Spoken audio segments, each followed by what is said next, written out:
And That's a lot of sweet rolls. Okay. There's the cat. Why can't I sit in the chair? You gotta walk around the other way. Posting. I think it might not be. You can. I checked. I was able to sit in that chair. It's not popping up. Oh my gosh. It's fine. I can sit in the other one. No, it's no big deal. It's your chair. There, is that better? There we go. Okay. Now snacks are a little far away. Activity finder. That's not what I wanted. I don't want help either. I don't want help. Maybe it's what you need. Sounds like it, doesn't it? Oh boy. Those who don't want help need it the most. I'd say that's probably accurate. That's better. I titled the we did it. We did more than 3 episodes. We're better than average. Not only did we do better than 3 episodes, we have more listens than Tales does episodes. Oh boy. I was hoping that joke would come around tonight. Yeah. We're not even technically started yet. But we can be. Sure. Muting. Oh. All right.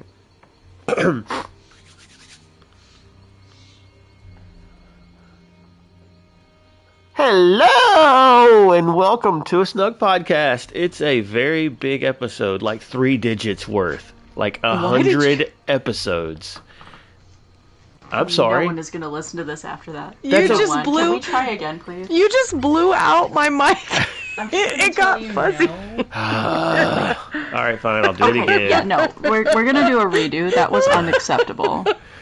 No.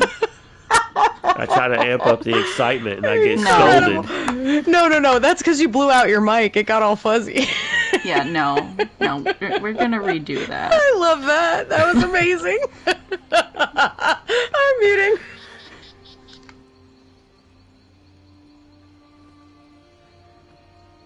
Hello, everybody. Welcome to A Snugpod Cast. This episode is going to be as exciting as I sound right now. This is, you guessed it, episode 100.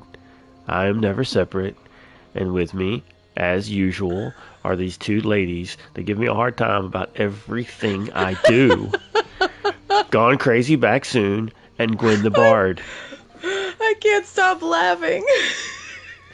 I knew you were going to Eeyore the intro after that. So, yeah. So I said Crazy and then Gwen, and now I'm going to go in the other order. Gwen, how are you? Good, thanks. Awesome sauce. And Crazy. Well, my face hurts from laughing in the last 2 minutes, so I'm pretty great. Well, at least I'm good for something. So. You're great. Otherwise, we wouldn't be here 100 episodes later. That's right. Exactly. I mean, 100 episodes of maybe people listening, maybe people not. You never know. But, yeah. All right. I didn't even get notes pulled up yet. I was getting there, but I got distracted, and then I got scolded. So, anyway, so yes, this is episode 100. It is a milestone episode for us. We have all 3 been here from the very beginning. And there was once 4, there are now 3, and but our 4th will always be a part of our hearts, especially on a day like today, because Sasquatch was a part of getting us to where we are now, and we're thankful for that. Maybe he's hiding in the trees. Could be. He might be here. We just might not be able to see him. This is very, very true. Very true. Yeah. So, we're going to reminisce a little bit later, right? Is that the plan? We're Yeah, gonna get through later. some new stuff first. So, so to start with, we'll do our normal shtick. That's a funny word because it's like somebody said stick but had like a shtick in their mouth when they said it. They're like, Which makes sense because we're in a Snugpod. Yeah, it's a shtick. It's a shtick. Anyway, What did you? How much skooma did you have before you came in here tonight? I had buttery popcorn at a movie earlier. Whatever. Anyway, With moon sugar on top. it might Clearly. be. It might be. Look, I'm just trying to get my rhythmating on. Okay. Okay. Gwen, what have you been up to? Well, I have done the dungeons. So many dungeons. All the dungeons. I did Fang Lair 3 times this week. Wow. I actually got those endeavors done. Thank you to some of our Lore Seeker friends who joined me for that. Did And then y'all I check got- it off? Yes, I made sure we checked it off. Because Okay, we did it 3 times together. Okay. So, I checked it off. Should I check it off 3 times? I don't think I can, but... We did it 3 times. And then, I got that lovely weapon rack. It's not really a weapon rack. It's called a trophy garland, I think, but it's a weapon rack. We all know it's a weapon rack. Is that It's the a thing weapon behind rack. us? Yeah. Okay. Gorgeous. I love it so much. It's probably my favorite housing item right now, next to sawdust. It is pretty rad. And then I started the Dark Brotherhood takeover of Tamriel in the most chaotic way possible. You have to understand, I am trying to do a crazy housing achievement, crazy housing undertaking here. When I'm very well established in housing. I have a lot of houses already. I'm not starting from zero. I have a lot of furnishings already, but I also don't play very often these days, so I don't have a lot of gold or a lot of crafting materials. So we're doing this really chaotically, where I go into a house, I see what's there, I take out the things that don't make sense, and then move them to a different house where it would make sense in. And so my inventory is at a total mess right now. This is being really chaotic. But I love it, because we're getting there. None of them are done, but I have 6 that are in the process. So that's how the takeover's going. I have 1 in at least each alliance that is fairly far going along. And then I got this lovely guy over here, Bragas. It's a house guest, right after our show ended last week. Finally got the last tribute upgrade, and so I got 3 achievements at once. They all popped. It was gorgeous, and now I just need more wood elves, because now we have 2 wood elves on the Snugpod. Well, technically 4. We need more wood elves. Just make everyone a wood elf. It'll be great. It'll be fun. Now all I need is Rubedite rank, and then I have all the basic Tales of Tribute achievements. I say need Rubedite rank and call it basic when it's not really that basic or easy to get, but me. So that's what I've been up to. What about you? Crazy, you can go first. Okay. Okay. Well, I have been doing my 5-minute Fungal Grotto run for tickets. I just drug Gwen through there right before the show, and the other day I drug Never through there. Actually, a couple days I drug you through there.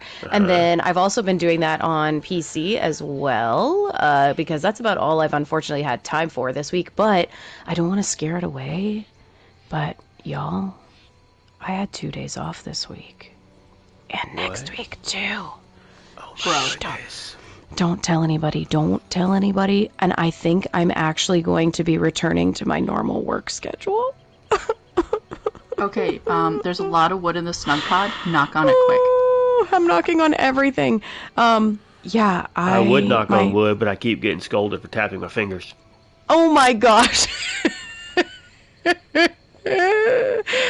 Oh goodness. Well, yes. So, I've been doing that, so I'm hoping that I get a little bit more game time soon across my fingers. Maybe I can actually do Gold Road.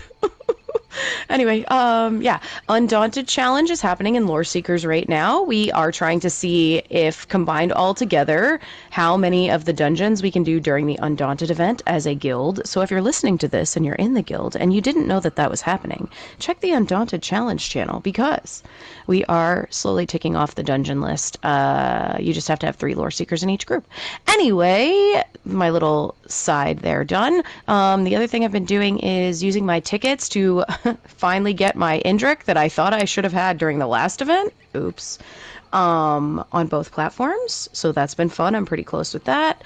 I've been doing some RP stuff on the side outside of ESO, just for some other projects. And then I am getting very excited because I have a gamers retreat vacation in a couple weeks with some amazing people by the name of Cash and Jibs and Sunny and some other folks. We're going to the mountains, and I'm getting really excited for that because that's coming up. And other than that, not a whole lot for me in game other than just Guild Manager Online. But also, before I go, I wanted to give a shout out to Lotus of Doom, one of our besties, because he has leveled up to Dad. Congratulations. So, congratulations to Lotus and his wife on their new little gamer that they have in their house. He said that he's doing great getting used to not sleeping, as every gamer should.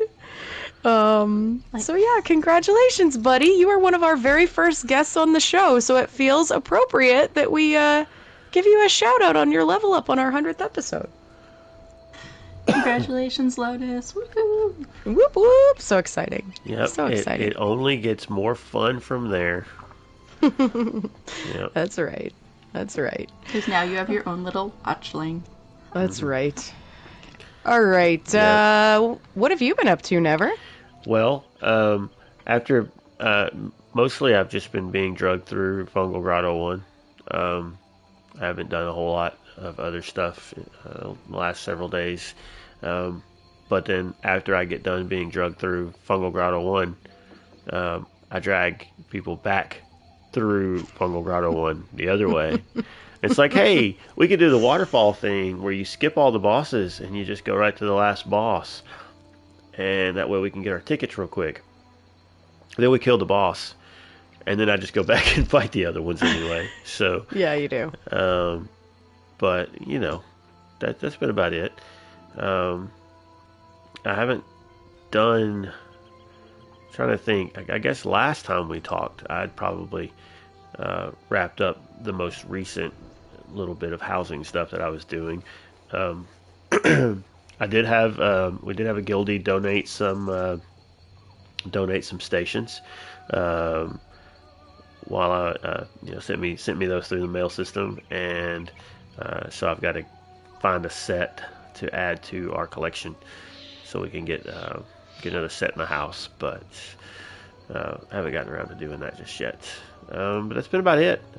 Pretty light on gameplay lately, and yeah.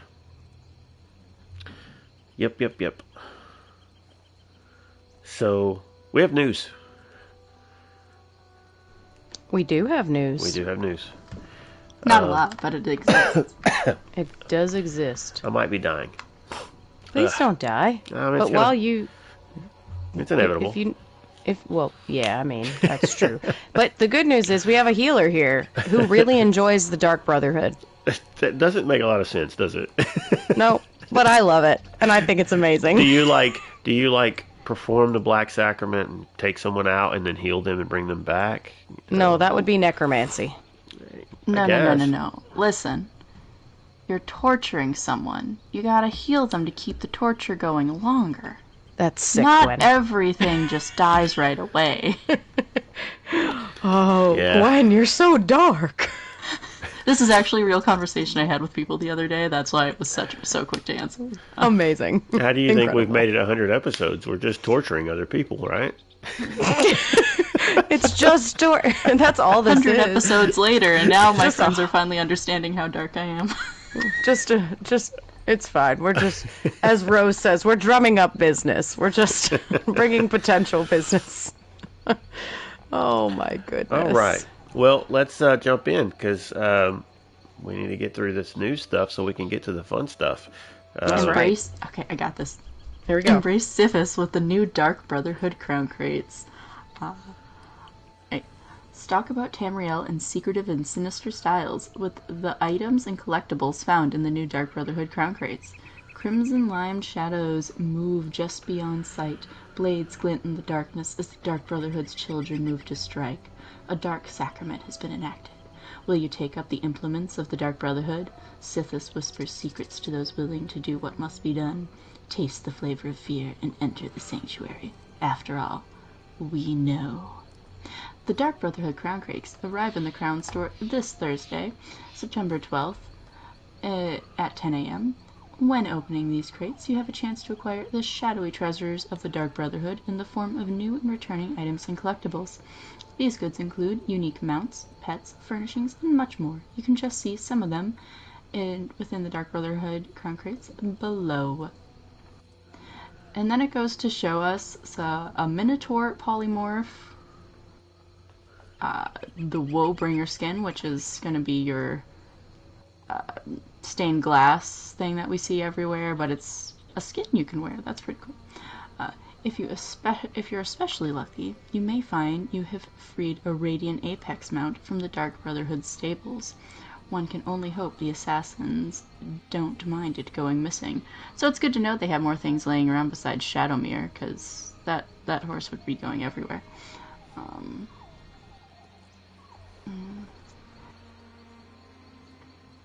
Ordorn's Devotion Sentrot mount. The Dark Brotherhood... Oh gosh, that thing we'll talk about later. Dark Brotherhood Crown Crates will be available in 1, 4, 15, and 25 crate bundles, in addition to a unique 25 crate offering, the Whispers of Sithis bundle, that is available as a one-time purchase only. In addition to the Crown Crates, this special bundle includes the Whispers of Sithis arms pack and the Sithis Shaman costume. When you first purchase the one-off bundle, you unlock the arms pack and costume automatically, and they are added to your collections. They are not part of the Dark Brotherhood Crown Crates themselves. Of course, the above are just some of the rewards in the Dark Brotherhood offers. If you wish to see the full list of items you have a chance to receive when opening the Dark Brotherhood Crown Crate, check out Thread in official forums. Be warned, when the new crates go live, the currently available Diamond Anniversary crates will be removed from the Crown Store. So they're already gone, because these have already gone live. And we can now talk about them. As you've been mentioning things, I've been previewing them if you're watching the video. So what do you think of the sparkly emo kid? I mean, the Ardor's Devotion Sentrot mount. Oh, you mean the giant cat with braids in its hair? Mm-hmm. Ooh. I think he likes flowers and he's having a great time. It says, why the flowers? Because this one finds them beautiful, that's why. Charging into battle together does not mean we can't enjoy their colors. And a battlefield littered with petals is a sight to behold. Mati Joe. How Debella of him. Them. Cat. Whatever cat this is. What were you going to say? I don't know. I don't know. I think that this is the most... Okay, so ESO usually does fairly... They stay fairly within the box when it comes to, like, lore, like, not... What am I trying to say? Like, fantastical, if that's a good word. You know, like, overly fantastical, weird mounts or, like, weird outfits that seem to, like so high fantasy that they're outside the realm. You know what I'm saying? But this one is the first one that I think is probably borderline to that. Like, just so different than anything that we've had. I don't know. Hard to say. I'm going through all the different things now to see what it looks like the previews. Granted, it's happening on the table, but... You're gonna get a neck ache with that head leaned over like that so much. Right? I know. I mean, I know. It's got a big neck, but it's all the extra flowers. They're very heavy. I'm sure. How do I feel about it? I don't know. I think there's something for everyone, and I think that they probably got a lot of people that have bought this because it is so absolutely crazy looking. Yeah. Got drunk and fell in flowers. Rose says it got drunk and fell in a flower cart. That's not too far off. Yeah. Um, I do like that Woebringer skin. That's pretty wicked looking. Um, if I had the funds to pick that up, I would probably do that. That's one of the I think better looking skins, just because it actually uh, I don't know. It looks like body art Yeah. more It's than like watercolor tattoo. yeah, instead of just like weird blue skin or you know some of the other things that they've done. Yeah. I think that one's pretty slick. So I really like the Black Sacrament skin carving, because if you look at it, it actually, they got the layering well enough that it does look like you have the different layers of skin based on how hard and long you've actually carved into it, and at the different levels of, like, freshness. Oh, you're not wrong. That's crazy. Yeah, It's that so one's pretty cool too. Especially, like, the knives on the leg. Yeah, the That's, like, knives you on the can- leg are very depth. There's a lot. Oh. Very depth. Very depth. Wow. Okay. You know what I meant. There is very much depth in this. Yes, Yes, yeah. It's good. Yeah, that looks cool. I like it a lot. Looks painful, but cool. It does look painful, but cool. Yeah, they did a great job with that. How do you feel about Candle Horse? Candle horse? The Hollow Soul Steed has no face. When you preview it, it's just candles floating on a mandible. Did you notice that? It's actually terrifying. It's wigging out because we're in the table. We are in the table. It has no What? face. It's basically Oh my like god. the neck, the weird. It's like a weird combination of a deer mount and that mount from Necrum that we got, but it has no First I- face. But it just has candles in the way. I thought it was stupid, but now that I'm like, actually previewing it, it looks amazing. Yep. It is pretty cool. How are you feeling about the Minotaur? That's very Alessian of them. Yeah, but I think it's kind of awesome. It's like one of the first, like, other quote-unquote creatures. You know what I'm saying? At least that I can think of. I mean, yeah, we got the clockwork guys and stuff, but this is like an actual, like, another thing that we see in-game. Right. Yeah. I mean, it does look like a baby version. You look like a baby cow. Kind of reminds me of like a Scottish coo, if you will. The face. That's very minotaur-y. Like, you got the horns, you got the tail. Morehouse, yeah. So, if you were to use that polymorph, would that give you permission to be late on a regular basis? What? You know, like you're not on time. You have to call, and you're like, "I'll be right there. Just give me a minotaur." Oh no! I'm gonna give you that because that was well thought out. Is that the first time I've ever gotten props from Gwen on one of my jokes? Wow! We're 100 episodes in, and she's finally told him his dad joke was good enough. He finally figured out my humor. He finally did it. I'm rubbing off on you. What do You know? finally did it. You finally did it. There's also a new double mount that is not listed there, but there's like the double mount that's the Dark Brotherhood one. It's got like all the crazy Sithis arms and stuff sticking out. It's cool. I have mixed opinions on the Sithis arms, just on the snouts of everything. That's a little weird.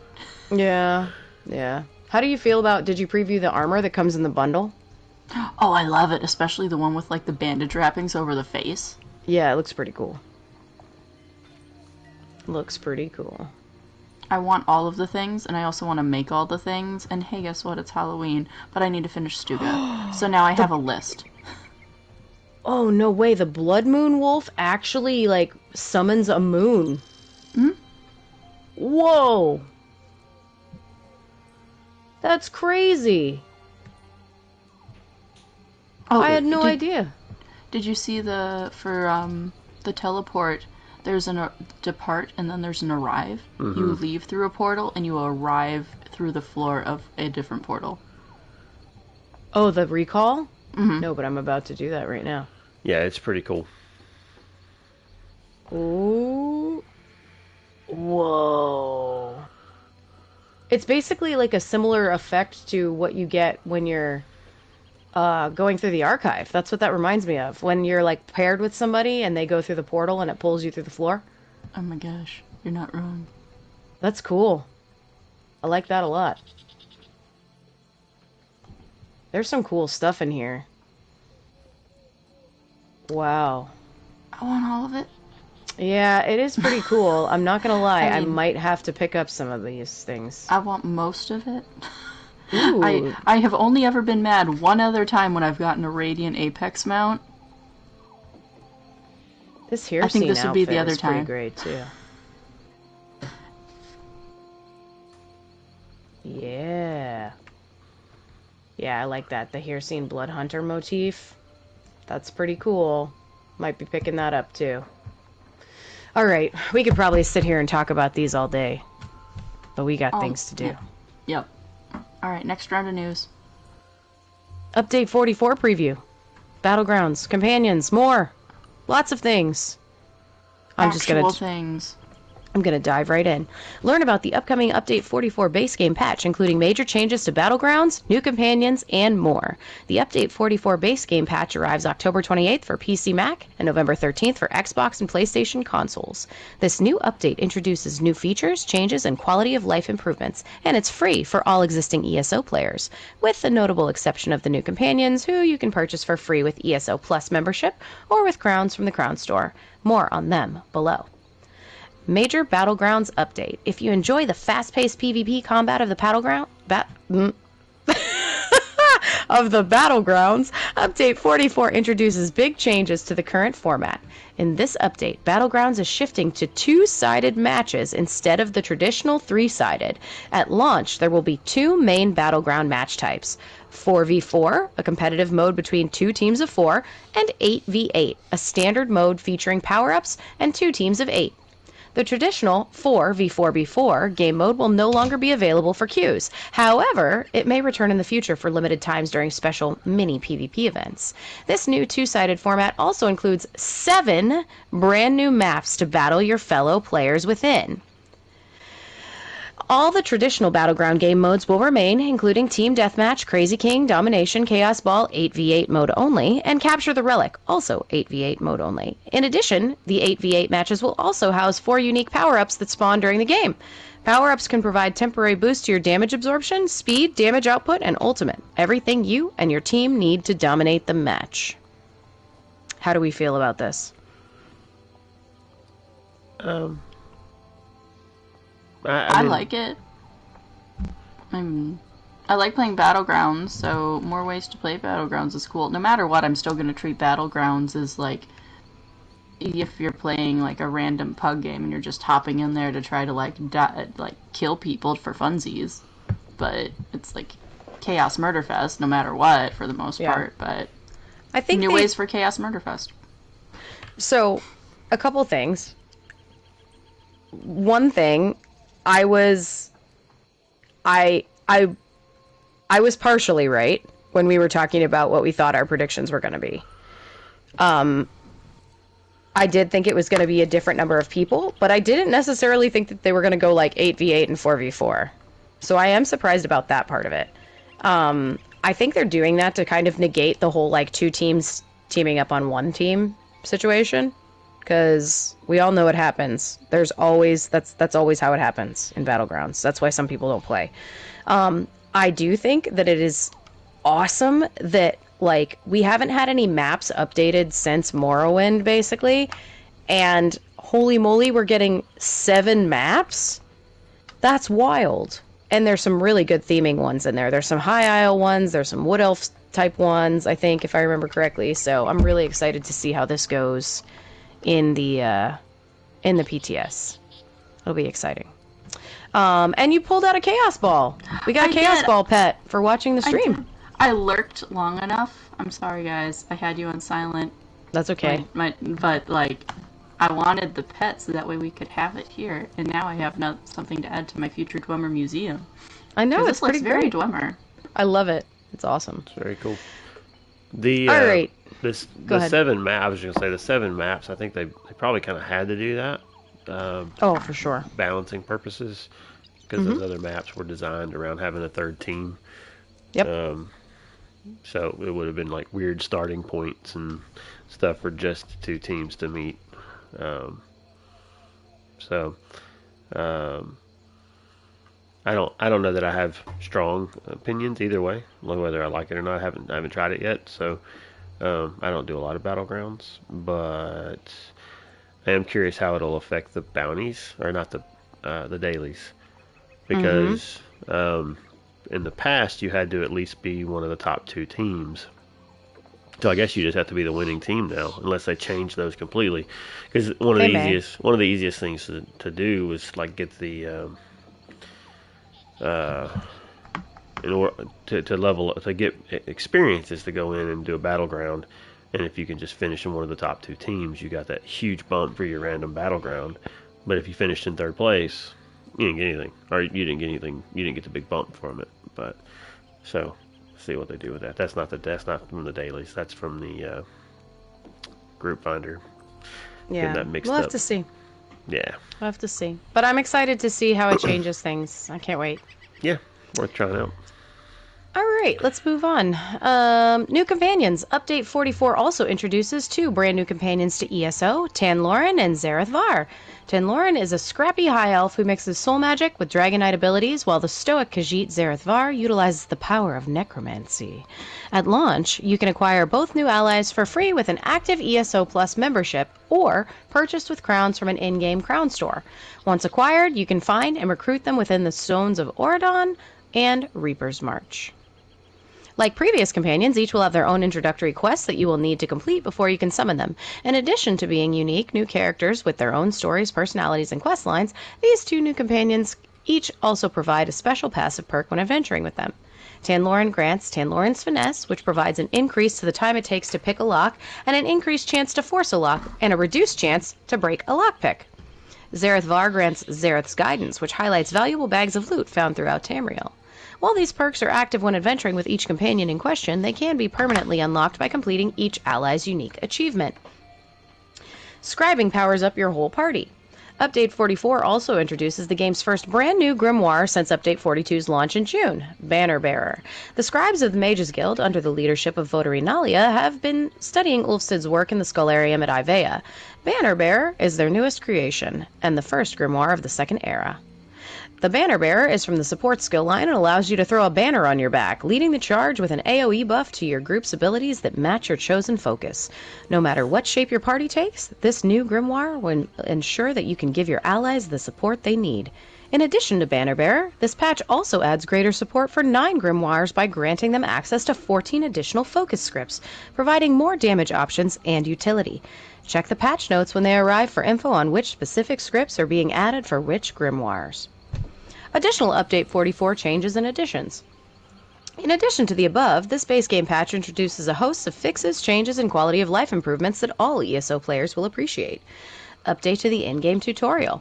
Update 44 reinstates the first chapter of ESO's main quest line as the game's primary tutorial. This means that the old tutorial quest, The Gates of Adamant, will be retired, although if you're still in progress, you can complete it as normal, in favor of the original Soul Shriven and Cold Harbor quest. In addition to returning, ESO's original tutorial quest has undergone a series of changes and improvements. This includes changes to the quest structure, new and additional weapon drops, a more gradual introduction to the game systems, and a modernizing of the combat, lockpicking, stealth, tutorials, and more. There's never been a better time for you, or a friend, to adventure in and explore Tamriel's Second Era. Imperial City itemization improvements. With this update, the Heart of the Empire also receives a series of itemization improvements designed to help better reward those brave warriors willing to battle both Daedra and their fellow players within the city's streets and sewers. This includes changes to how the Imperial Vaults work. For example, Imperial City keys and key fragments have been converted to new Imperial fragments. The key fragment requirement to enter vaults have been removed, treasure chests have been replaced with vendors, and more. In the sewers, you can find many changes to the existing vendors, improving the quality and selection of wares, including both item sets and collectibles. Golden Pursuits. Complete challenges and earn rewards. A brand new activity and reward system coming with Update 44, Golden Pursuits are dynamic one-off campaigns accessed from the Group and Activity Finder, that allow you to earn additional rewards during special limited time windows. When a Golden Pursuit is active, you can complete a batch of curated, unique activities to claim an in-game item while working towards a special capstone reward. Rewards will vary, but can include collectibles, items, in-game currencies, and more, so keep an eye out for the first Golden Pursuit campaign sometime after Update 44. New skill styles. Helping you stand out in the crowd in this update are 4 new skill styles. To start, both Psijic Order skills, Accelerate and Undo, the ultimate, are getting purple variants. Even more dramatically, the One Hand and Shield skill line's Puncture ability is getting a Molten variant, while the Destruction Staff's Force Shock ability is getting a Wild Burn variant. Both Puncture, Lava Burst, and Force Shock Wild Burn feature all new special effects, the first of their kind. You can acquire these new skill styles via new in-game achievements or with archival fortunes, with the exception of the Accelerate Purple style, which can be rarely found within Psijic portals. Keep an eye out for specifics on how to get your hands on these existing new styles at launch. These are just some of the major changes coming with Update 44, but there's a host of additional improvements, changes, and features we're not quite ready to fully share yet. For example, it also includes an increase of furnishing base materials in regular harvest nodes, adds HDR support for PC, and provides quest pips for Master Writs. Finally, as part of this update, ESO Plus members will also now enjoy a 10% bonus to Telvar and Alliance point gains. Whew! So there you go. That's a lot. There's lots of things to unpack here. Holy moly. There's stuff that I completely missed. Well, I have a couple things really quick that I want to talk about. First of all, that banner bearer support skill in the scribing thing, if you have not seen footage of them use that, go back to the live stream and look at it. It's pretty darn cool. It's got some really cool effects, and I think it's going to be really interesting to see how people use that in trials and stuff. Because, yeah, it looks cool. Go ahead. I felt like you wanted to add something.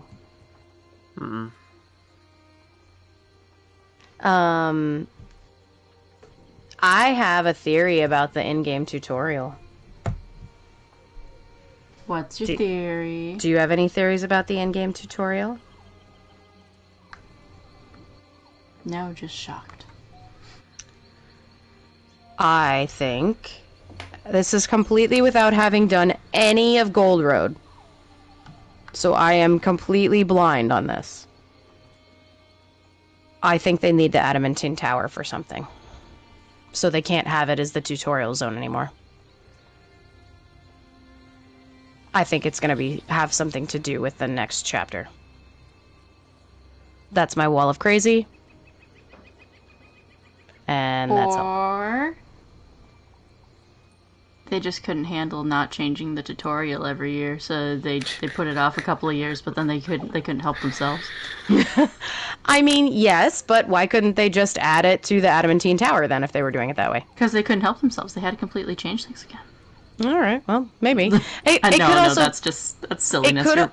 It could also be that they finally had the opportunity to go back to the Cold Harbor quest and completely revamp it, because everybody's constantly said, like, they don't teach you how to actually play the game, you know? So maybe they were spending the last few years actually, like, working on that, because it talks about all the things that it never gave you before. So, like, combat, lockpicking, stealth, game systems, stuff that you don't get any exposure to in the current stuff, you know?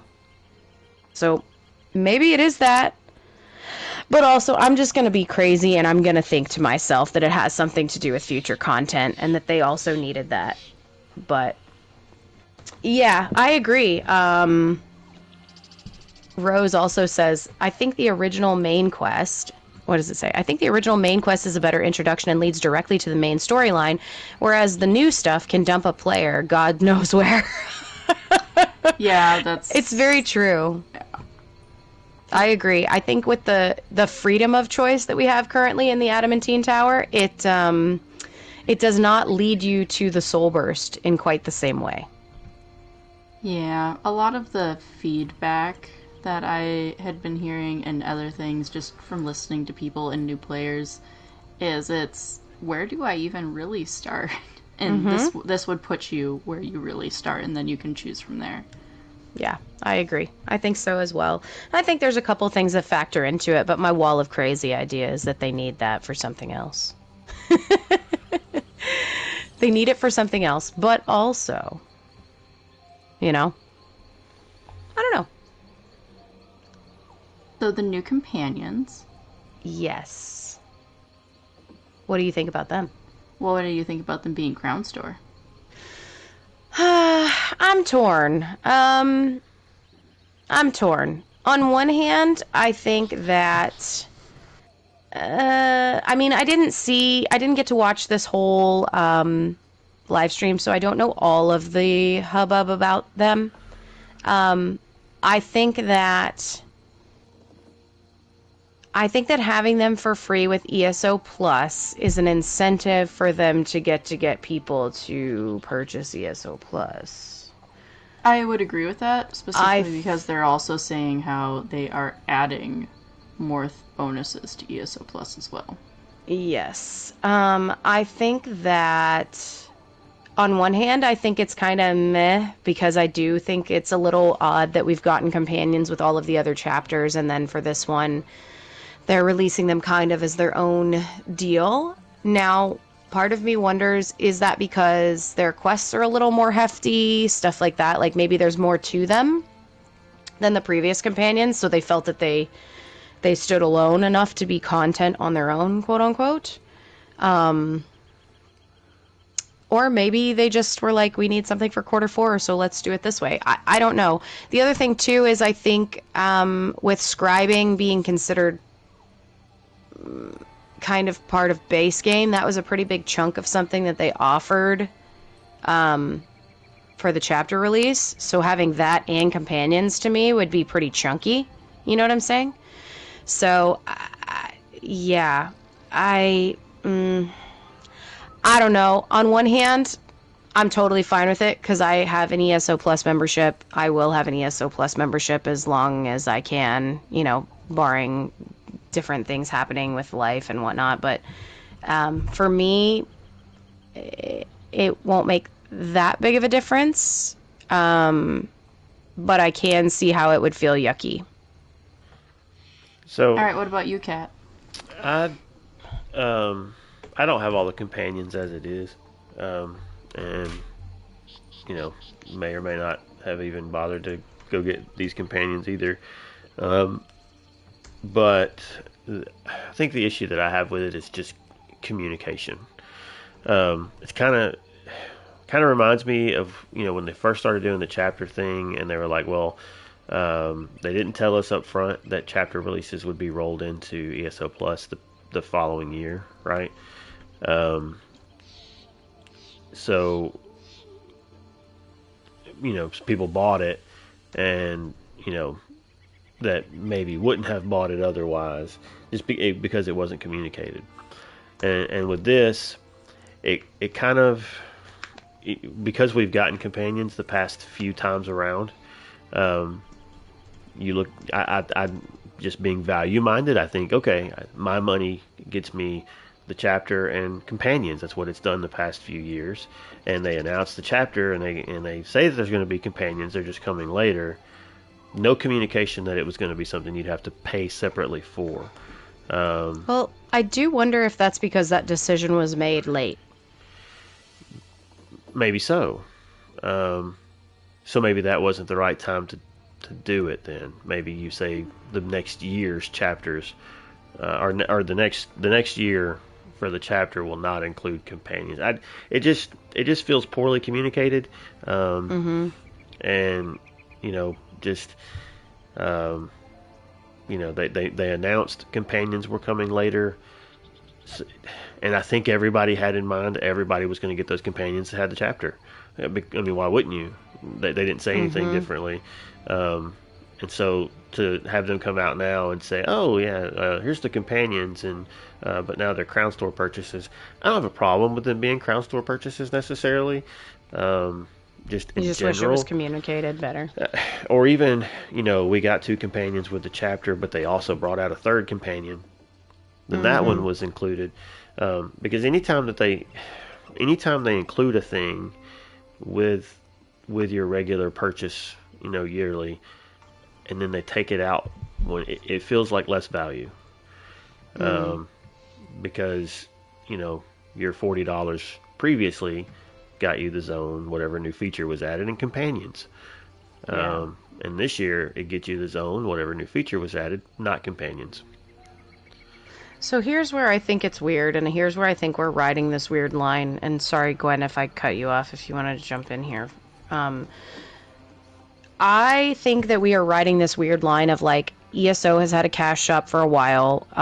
It's now under the Microsoft umbrella, and part of their whole thing is like things need to be attainable with in-game currency as well as purchasable items. And so it feels like what's happening to me personally, and nobody else has to feel this way, this is just my personal take on it, is that we've gone to, okay, we're going to just explode the store with items, whether that be cosmetics, companions, mounts, like we're going to make a zillion things that people want because they can be earned using endeavors, they can be earned using crown gems, they can be, or bought with multiple types of currency. Like we're trying to do all of these things to push more and more stuff, which in turn is also making people spend more in the store, because they don't necessarily want to do it completely with in-game money, or like real life money. So they're also using in-game currency, right? On one hand, for some people, that's like the mind trigger that makes them make it feel less yucky and that there's more available. But at the same time, what it also is promoting is for people to purchase things in the store and with a higher turnover. I mean, I feel like crate seasons are relatively the same length, but it feels like we have more crates coming into the store now in the last few years more than ever. And it's because they're creating more things and making more things available in overland content and more things earnable in game. But in turn, that also means that they have to put more in the store for people to want to continue to make store purchases, right? And we know that this game is a cash cow because of the stuff that was all released kind of in previous like all that acquisition stuff and everything. So we know that ESO makes them money. Where is that coming from? It's probably coming from the store and from subs. Right? So, like, that's my thoughts.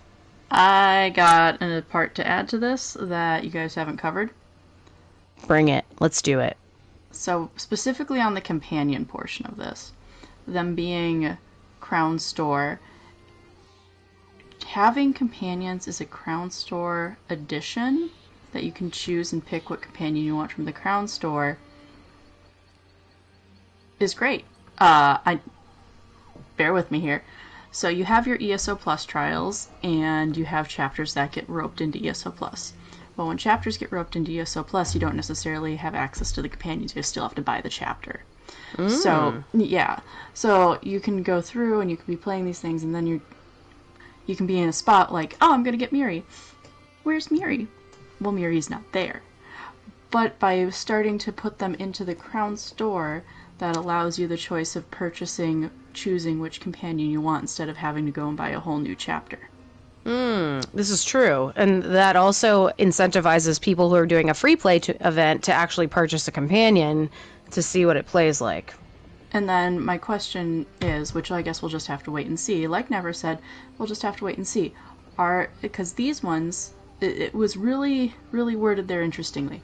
Are they going to be roped in with ESO Plus going forward, or is it just these first ones to start?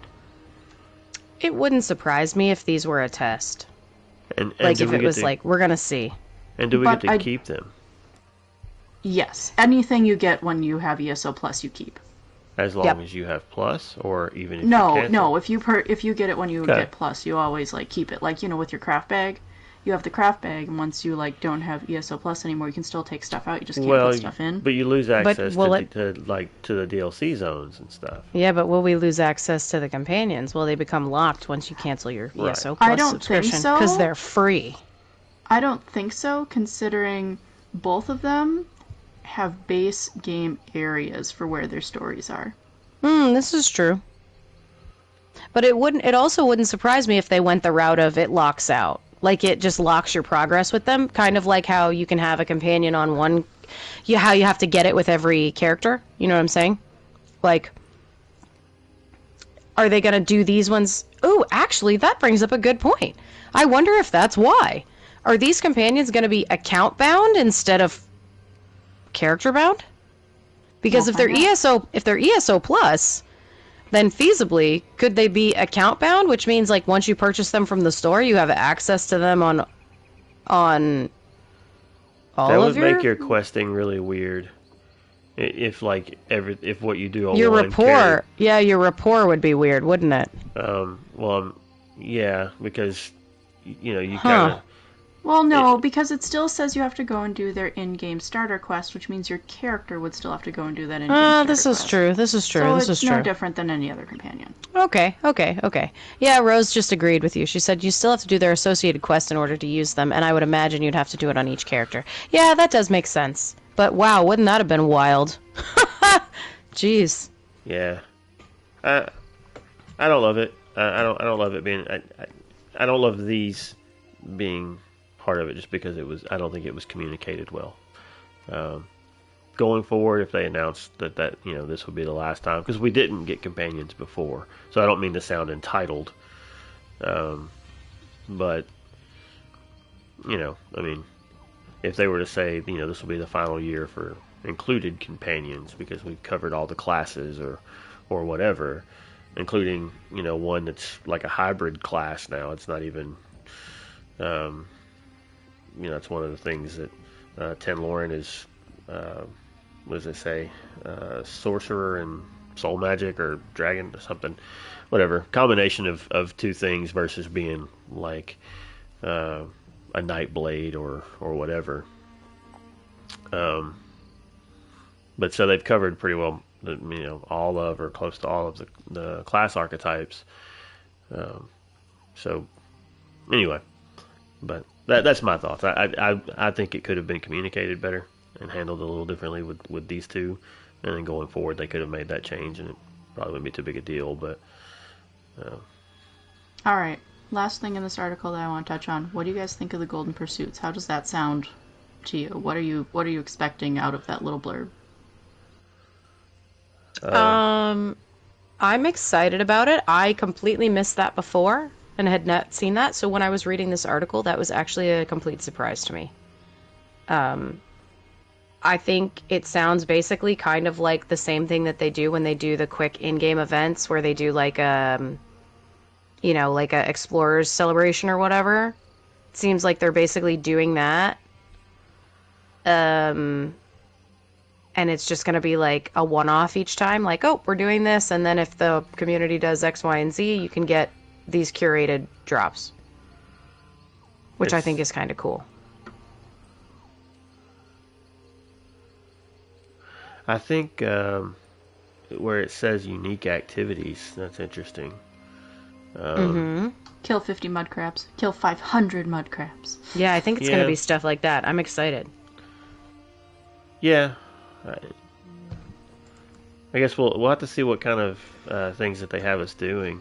But I mean, if the rewards are decent, and it's got a good incentive to go do it, then it could be the kind of thing that you log in, you're like, I don't really feel like doing a ton of questing. I don't want to run a dungeon or a trial right now. Kind of just want to do something that I can knock out in 10-15 minutes. And maybe it's that kind of thing. It's just like a quick activity you can go do sort of mindlessly or whatever, and fill your 15 minutes while you're waiting on dinner to finish cooking or whatever. It has potential to kind of fill a nice little gap, I think. Not that we have tons of gaps in this game, but just just a small little short activity that anybody can hop in and do pretty quick. Or long, I don't know. Maybe it's a week-long activity, who knows? I'm excited about that. What do you think, Gwen? I am treating this one as I want to actually play through one of the games before I understand the rules. That's fair. That's fair. I know we're moving on from this, but I do want to say I also am happy that they're giving the Imperial City some love. That's all. Well, it needs to be rebuilt anyway, so. Yeah. Ha ha ha ha ha. I see what you did there. Well, All right. we're also getting the other thing that I think is kind of cool is seeing the continued support for the scribing system. We're already getting new stuff for that. The skill styles, that's, they say they're going to have some all new special effects, first of their kind. They're pretty cool. And,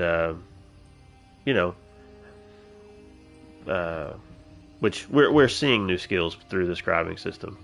But the whole, like, how much memory is this stuff using? I'm just, that's more of a curious thing, because new classes are hard because animations, whatever they say, but we keep getting mementos, and now we're getting new skill styles and things like that. So I'm curious to see how far they can keep pushing that.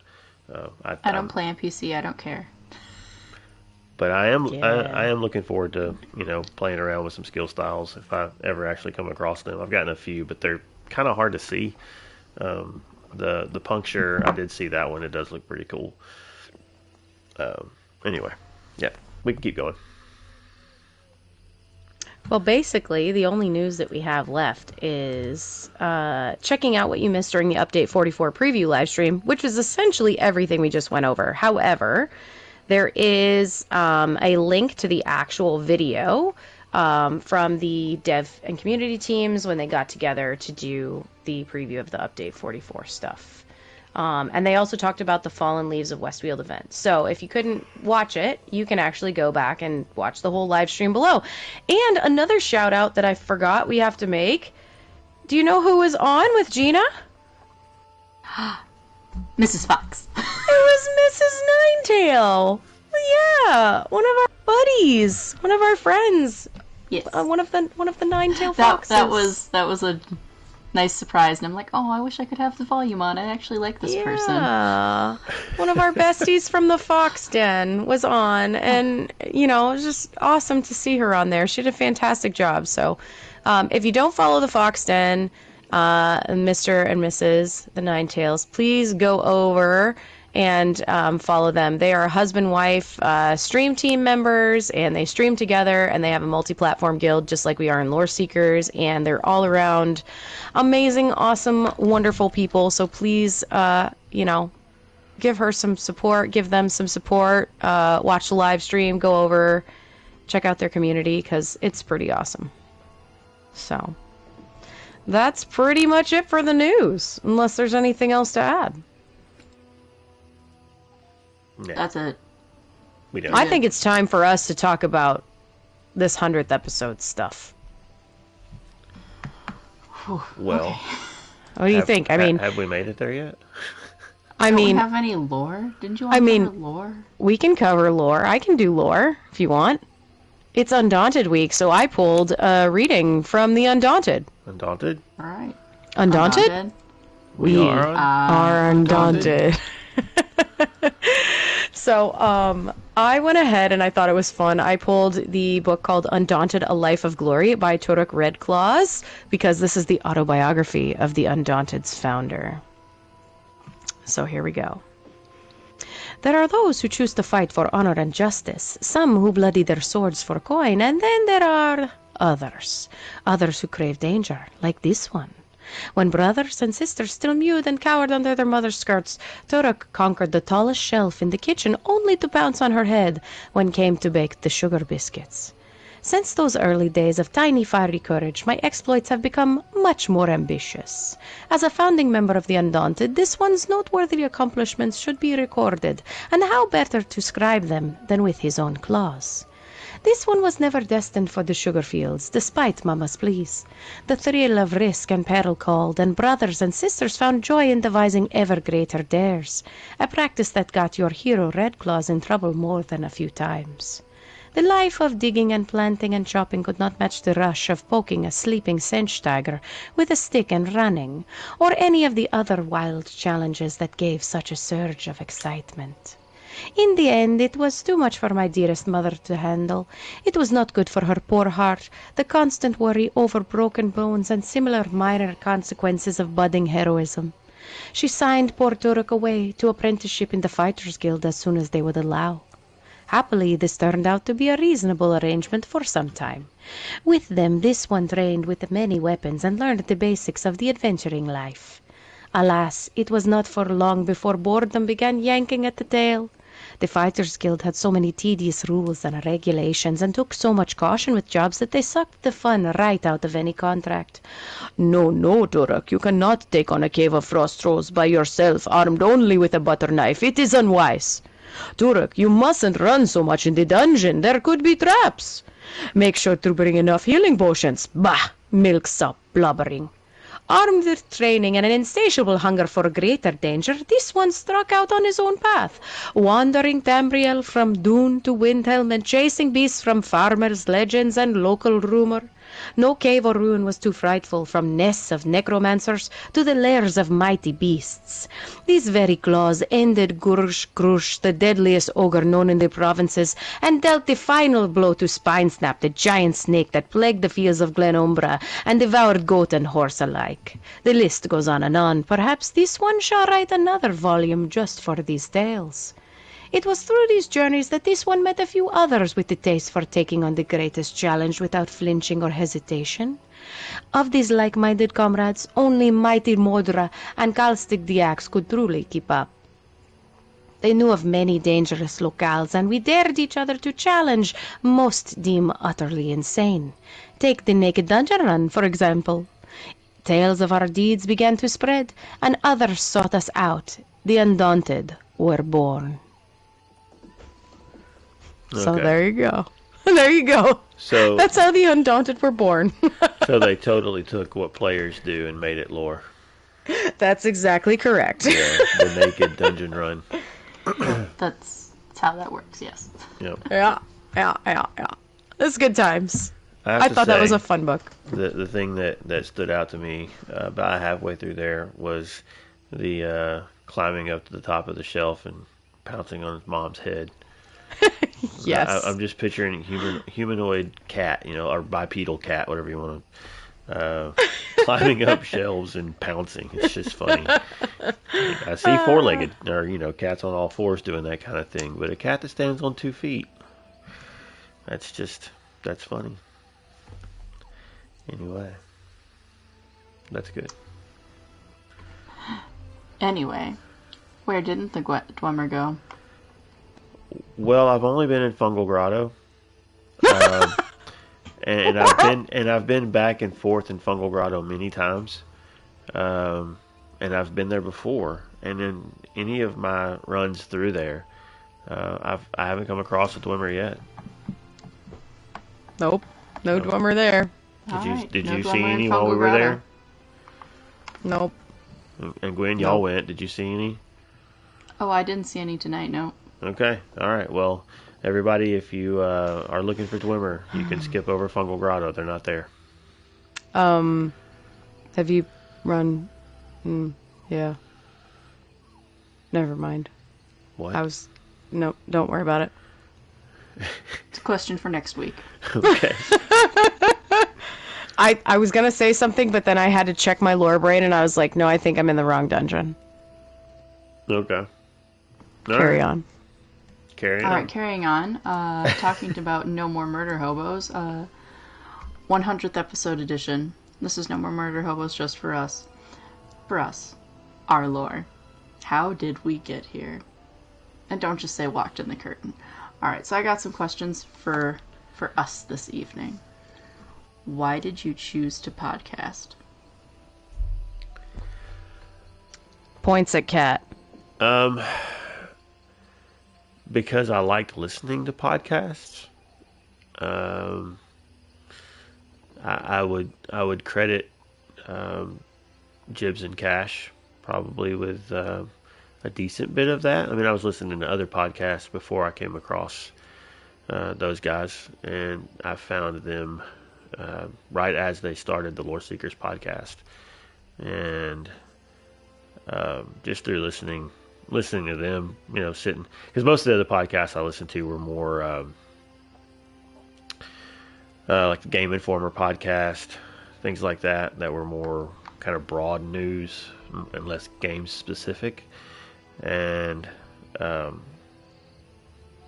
so, I was playing this game and I was like, I'm gonna see if I can find an ESO podcast, and there were a few around, but their format I really enjoyed, and so I was like, maybe I'll try to do that, and I just started kind of having ideas for some things, and how we ended up doing this is probably a good bit different than what some of my original thoughts were, but that's okay. That was a lot of that I don't think I would have been able to commit to doing anyway. There was a lot of semi role play stuff involved, and I don't know that I would have been able to actually find the time for all of that. But anyway, and I just kind of thought it'd be cool to sit and hang with people that I like gaming with and chat about the game that we play together. So, and I was just curious if it was something that could be done without having some kind of more technical setup. And I was like, you know what? I think we can just do this and it'll probably work. And here we are. What about y'all? This is true. I mean, I kind of semi blame you, but to be honest, yeah, it was definitely a Jibs and Cash inspiration for me as well. I started listening to podcasts after I had my son, and I started driving a lot more because I started having to drop him off at my parents' place at an extremely early hour. And I was very tired because I was a new mom with not a lot of sleep in an active job. So I kind of did the same thing. I looked for ESO podcasts and I came across Lore Seekers, and I was in it to win it from the beginning. So I always kind of, as a person who's grown up being an entertainer and a performer, kind of thought to myself, like, wow, that would be cool. I wonder what it would be like. I grew up doing theater and stuff, and I always kind of wondered, like, what would it be like to be a voice actor? What would it be like to do something like that where you can use your voice? And I love reading and I love literature, and podcasting is kind of a combination of those things in a way, right? So I think for me, there was always kind of a little bit of a itch, if you will, maybe, that I wasn't sure how to fill. And then Never, you came to me when we were talking a lot, as co-GMs and stuff and Lore Seekers, and you're kind of like, hey, what if we did something like this? And I am surprisingly, probably to most people, kind of a shy person when it comes to like putting myself out a little bit, which is weird for an entertainer. I think it's just because we're constantly judged in what we do. And so for me to like take a step, sometimes I have to feel like it's either worthwhile or I have to feel like I'm going to be successful. And that can be hard with something like a podcast because it's a lot of commitment, right? It's like choosing to get a mic, choosing to find people to talk to, choosing a platform to put it on, choosing how to do it. So I was just very unsure of where to start. And we talked about it a lot. And it was kind of like the two of us threw it back and forth for a little bit. And then it was like, okay, well, what if we got other people who were involved with us? And I remember you kind of had that conversation with me. And I think I remember kind of the way it went was I said, like, yeah, I don't know. I mean, I guess, like, we've been talking about starting it for forever. And you were like, I'm just putting it in the chat. I'm just going to see if Gwen and Sasquatch want to do it. And I was like, what? And then I think you just put it in the chat. And, like, moments later, Sasquatch was like, yeah, let's go. And then Gwen was like, yeah, let's do it. So it was just one of those things where it happened very quickly. And I think that you and I had thrown it back and forth for a while, but hadn't really acted on it. And then when we got everybody else in, it was like, oh my gosh, are we doing this? We're actually doing this. Wow, wait, we're doing this. People are acting on this. We're doing this. So that's how I got into the podcast with you all. And then, of course, after doing it with you guys for a while, then Lore Seekers was born out of this in a way too, because I was already comfortable podcasting. And when Peanut approached me about that show, it was like, holy cow, that's like even like that's big shoes. Like these are our shoes are big too, but like those were big Crocs. So I had to like I'm glad that I had our experience Are they before wedding worthy stepping into Crocs? You know, I did go to a wedding yesterday, but I did not wear Crocs. It was very tempting But we do know someone who did. because yeah, so but I did not wear Crocs. But yeah, so it was kind of cool because it's kind of been this growing thing ever since then, and now here we are sitting here 100 episodes later after, you know, being inspired by other people like Lore Seekers and Tales of Tamriel and, you know, all of these other great shows that exist. And it's been pretty cool. What about you, Gwen? I was afraid I was going to lose my dungeon group, so I felt like I had to say yes. Oh my gosh, are you serious? I ended up, like, losing my dungeon group anyway, because now, like, our dungeon time is spent on podcasting, but it's Well, been that's fun. true. That's true. But yes, I'm serious. We'll get back I'm to it. serious. I'm serious. Oh. But it's been fun. Yeah. I wouldn't still be here if it wasn't fun. Well, and hey, the fun thing is we still get to do dungeons because sometimes those are some of the fun shows that we do. So Yeah, exactly. you know, I love it. I love it. Well, I'm on one hand I'm shocked, and on the other hand I'm like not, because you and I have talked about how, you know, what it was like in like getting into the guild and kind of playing solo and then playing with people and all of that journey. Like we've talked about that before on the show. And you've talked about that in interviews and stuff. So on one hand, I'm not surprised, but also I'm like, I'm really glad that you said yes. I do, don't get me wrong, I've liked it, especially because, real talk, I, over the past, like, 3 years, it's been a consistent way doing this stuff with you guys that has kept me attached to the game and the universe and a social life. Yeah. Is becoming a new parent and moving and not being anywhere where I know anyone. So this has been kind of like that grounding thing for me that's kept me with something and in a world with you guys. And so it's been pretty nice. Like, I'm glad I just said yes to it when I did. Yeah. I agree. I think it came at the right time for all of us in many ways. Because it was the same thing with me. Like, it was that transition phase of, like, my kid going from a baby to a toddler to now, you know, a first grader. And it's, you know, having this every week with you guys has been something that's been grounding for me too. And it's kind of like people say, take time for yourself.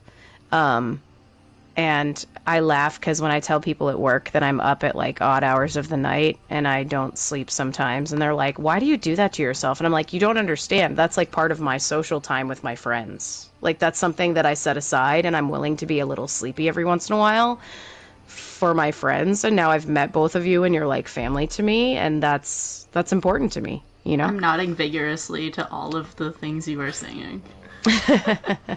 All right, next question. What is your favorite, or two favorites, we've done a lot, memories of our Snugpod? Oh, gosh, this is hard. One of them is pull the lever Kronk, because I think that was hilarious, and I have the clip highlighted on our channel because I love it so much. We did a dungeon run, and we did Graven Deep, and all of us stood on the big, like, lever that you pull to fall, and it was just such a fun, organic moment where we all said, pull the lever Kronk, and then we said, wrong lever, as we all fell down into the hole. So I don't know why that one just sticks out to me always, because I think that the giggles that ensued after were just so great.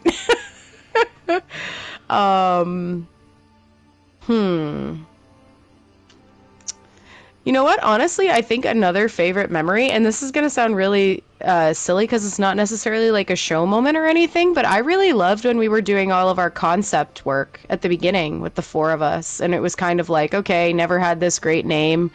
And then you were like, I'm running with this and I'm making a logo. And it became, you know, all the different versions of the Snugpod logos that we've had.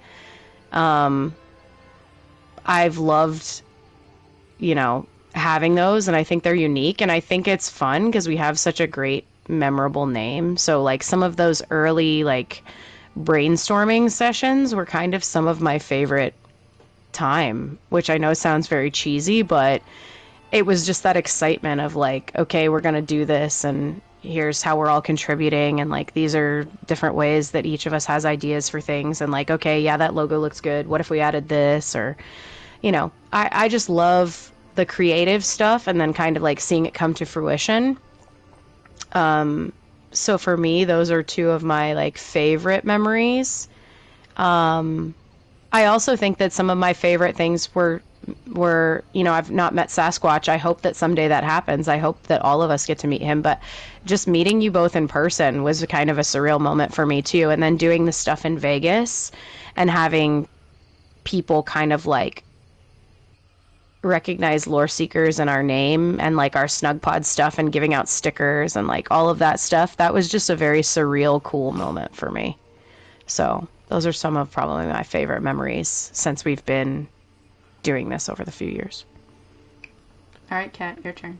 Well, to touch on, meeting for the first time, which Gwen and I haven't had an opportunity to meet yet, and I am scared of the shoe, but but yeah, it is. Surreal is probably the word, because I'm pretty sure that I got accused of giving too long of an awkward hug on our first time we met. But because it was like seeing a friend you hadn't seen in a long time, except it was even more than that because it was seeing a friend I'd never seen. Yeah, you'd never met them. Yeah, exactly. Yeah, so, yeah, and then I guess that kind of ties in. This just kind of hit me as I was saying it, but just. For me, I think a lot of the stuff that's been fun about doing this is just a lot of the kind of the ongoing jokes that we come up with along the way, and I refuse to let die. Because it's like Snugpod lore, right? It's kind of a thing that if you haven't been listening long enough, you might hear it once and go, what? But if you've been around for a little while, then you kind of go, oh, he's making that stupid joke again, or whatever. But even to go so far as the first time we met, I think when we were, well, no, maybe it was when we met. I got the last hug. Like, yeah, you did. Yeah, it was like you hugged Angela and you hugged. Well, wait, was Zeta with us for that? Okay. Your kid wasn't there. That's right. So, but anyway, we just joked about how, I got the last hug. So then I came back and renamed one of my characters Gets Hugged Last or something like that. Yeah. I remember you being melodramatic. Yep. Yeah. Because I think I came up and you introduced yourself and I introduced myself, and then I went over and I immediately hugged your wife. And it was because my thought in my brain was, I don't know his wife at all. I don't know if his wife is upset that he plays video games all the time with me. Maybe if I hug his wife first, it will break the ice. So, yeah, I guess weird things you think of when you've never met a person in person, Right. Yeah. So, I mean, just... and we'll get to this. It's kind of one of the questions that you ask later, so that kind of ties in with Sasquatch. But the ongoing jokes, and then like the whole like sleep well Tamriel, and when you weren't here that week and I did it for you. Yeah. Gorgeous. Sleep well, Tamriel. Yeah. You big jerk. So, I mean, I think I did a spot on impression, but... yeah, it was pretty good. But, and then, regularly getting threatened with shoes and hearing the eyes roll in the back of Gwen's head. And I love that you can hear them roll. Yeah, and then finally getting the validation of a good joke tonight, That was the first time she's actually, accepted my ridiculous sense of humor and approved. It only took 100 episodes. But yeah, I think that's some of my favorite stuff from doing this. Gwen? Oh God. She doesn't want to answer her own questions. Dreadlord, help me. Let's see here. So many memories. So did you guys even remember we had a coffee pot at one point in here? I didn't realize that till I was going through all my housing furnishing. I do remember because you had a coffee station in the corner. It's when you had the trellises going up to the second level. Yeah. Uh-huh. That was actually one of my favorite studios. I did love when we had the studio that had the 3 banners, like the 3 shields in the back, and then the trellis, and then you kept adding to it, and eventually there was seating, and then there was a coffee pot, and then there was, all sorts of stuff. It was before we had all the outfit stations and cool stuff that we have now. That was our first studio. That was our first studio before we switched it around. Yeah, I loved it. Good memories. Good memories. Is that what your memory is? Was the coffee pot? I mean, I had a real memory, and then I saw the coffee pot when I was decorating for tonight, and I completely blanked.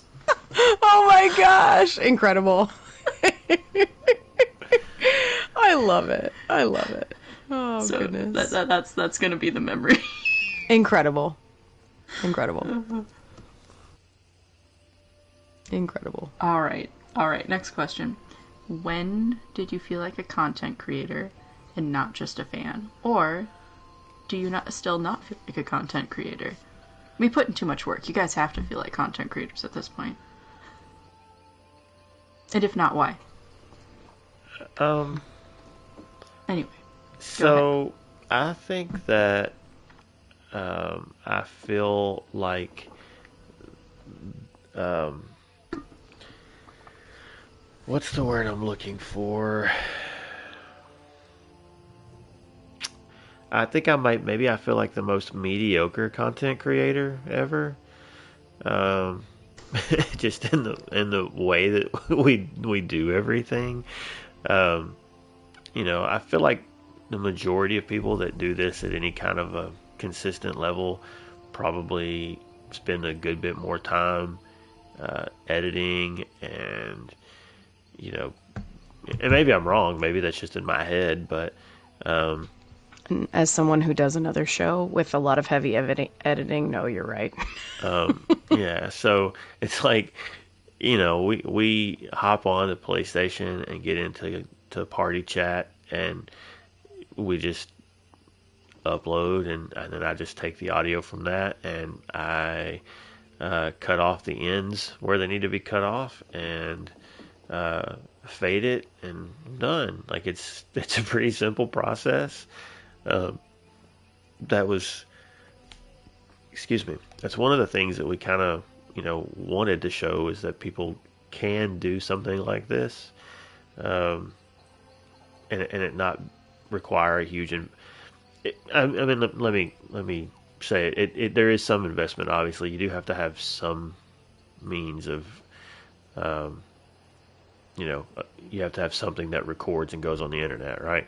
So it's not like it's free to get into doing it, but if you have a gaming console that of the last generation or two, or even a PC or whatever, you don't have to go through a lot of hoops to be able to do something. If you just kind of wanted to do a small show, and you're not trying to get into a big editing, big overly produced kind of thing. I want to hang out and talk about something I like with friends. It doesn't have to be gaming related. It could be whatever. It's actually not that complicated to accomplish that goal. So do I feel like a content creator? Sure.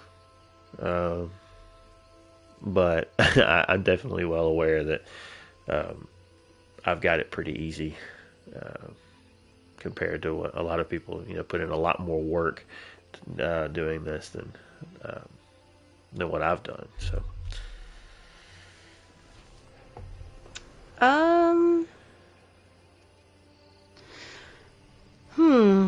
this one's hard. I'm not sure when I felt like a content creator. I think it was kind of when we hit that first milestone of having done this for a year. Like, that was a big milestone because it was kind of like, holy crap, we did something for a year. Like, we did it consistently.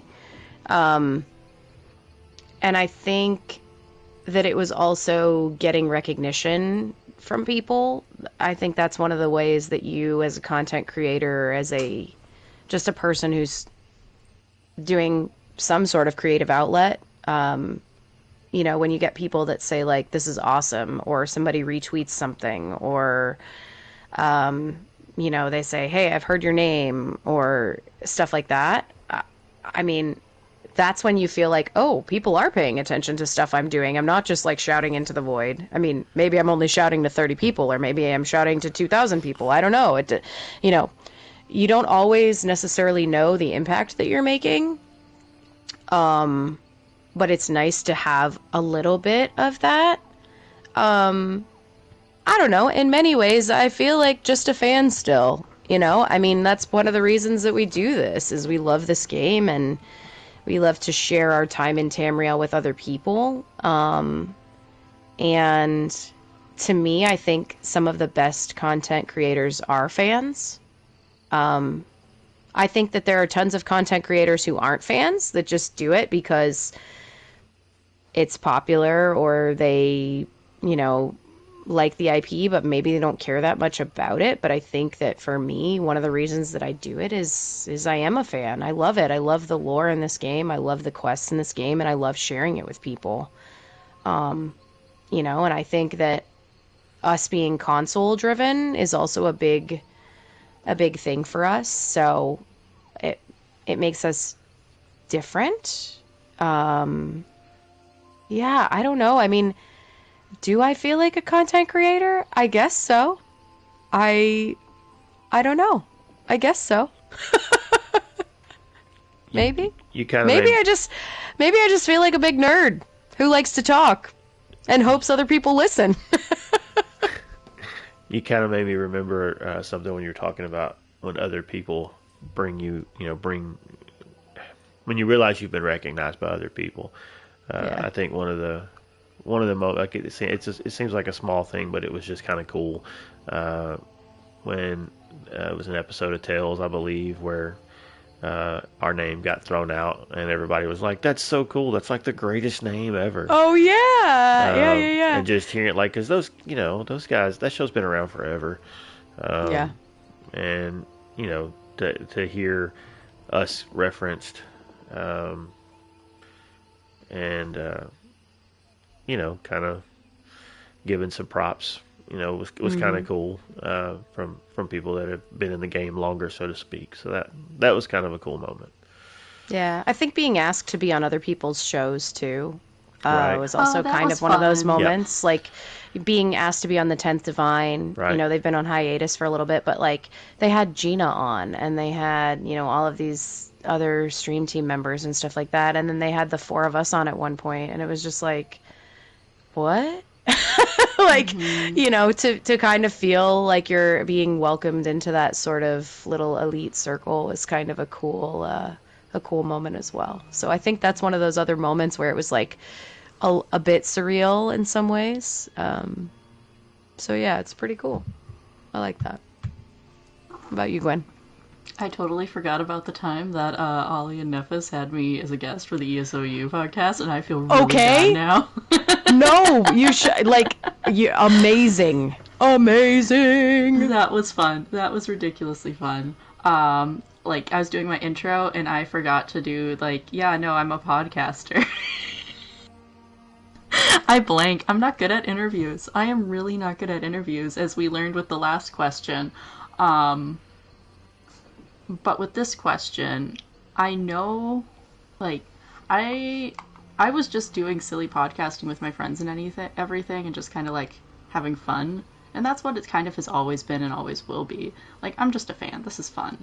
But the time, I finally, actually, felt like a content creator when we were in Vegas. When you and I went to Vegas. It was that one time. Agree. It was before I ran into you. you guys were still like getting back from the plane or whatever, and I went to the little content creator thing, and I was like, oh god, I don't want to go with this without Katie and everything. And then Ninetail Fox comes up to me and he goes, hey, I know your podcast.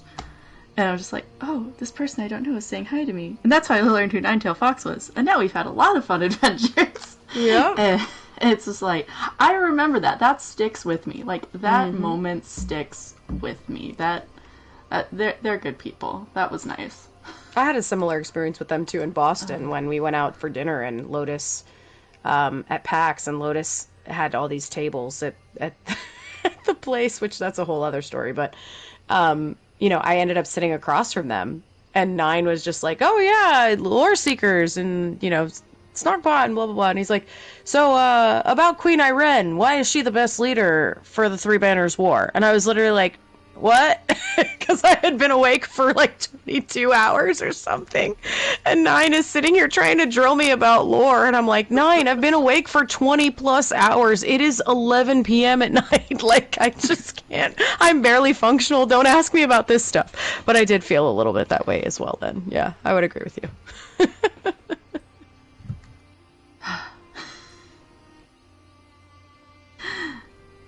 My sister has met more of her content creator friends than you. I just realized that. What? Yeah, because she's gone to all the European events with me. Oh my She's met the gosh. Nines, she's met Ollie, she's met Nephis, she's met all these... Amazing. She's met Well, Raymond. I mean, I've met Yeah. Nephis. I mean, you met Nephis, yeah. Yes, I've met quite a few. I didn't really talk to him in Vegas the one time. Yeah. I was too yeah. busy playing pinball. Yeah. Oh man. Alright. Next question. What's your favorite episode? Oh man. Oh. First episode that comes to mind. Is that easier? First episode that comes to mind. Yes. The bear episode. I was gonna say, don't say the missing bear episode. Okay, besides the missing bear episode. I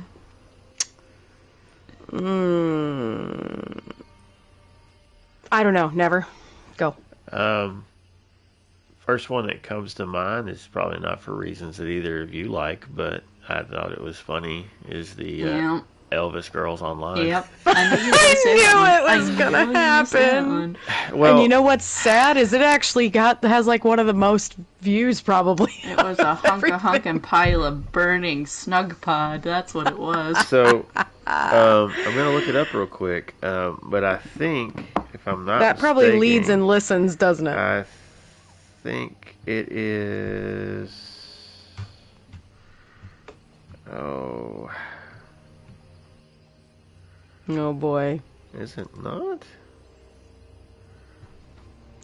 Hey, you have access. Tell us what our most listened episode is. I think it's the first one, which was just Legacy of the Bretons and Update 33. That My makes sense. goodness.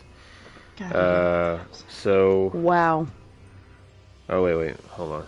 There we go. Is this going to pull it up? Update 33. yeah, wow, my it's been top- 10 updates. Yeah, my Yeah. top 10. Episodes and 10 updates. My top 10, 11. it's not listed there. That's ranking by plays. I will say for a long time it was in the top. Oh, there it is. There it is. Yeah, 1, 2, 3, 4, 5, 6, 7. It's the 8th most listened to episode of our show. All right. Yep. Okay. Yeah, I had a whole intro and everything for that. And all just because a coworker misunderstood what I said when I was saying the title of our show. It was like a Snugpod Cast, and it's on Elder Scrolls Online. They were like, Elvis Girls Online, what? And I was like, no, but I'm totally going to do that on the show now. Yeah. And so I did. Yeah. And it was great. It was greatly unappreciated, I think. But I think it's one of our most listened to episodes because people were like, what? They're like, I don't understand that. What is it? What is this weird sounding thing? But Oh my gosh, I was just scrolling back through, and our New Life episode, I forgot that we called people treeple. 'Twas the night before New Life, or maybe the day after. Welcome back, Treeple, it says. Yeah, it's hard to pin down one episode. I loved the episode where Gwen and I talked about Vegas after we came back because we were just so hyped on everything. Yeah. I don't know. Triva Las Vegas, that's what it was called. Oh my god. It's hard. That, and honestly, some of my favorite episodes, like I said, are when we do the gameplay episodes, because it's just us messing around, having fun. So, I like that. Yeah, if I'm being honest, I have a hard time, even keeping in my head what episodes were which.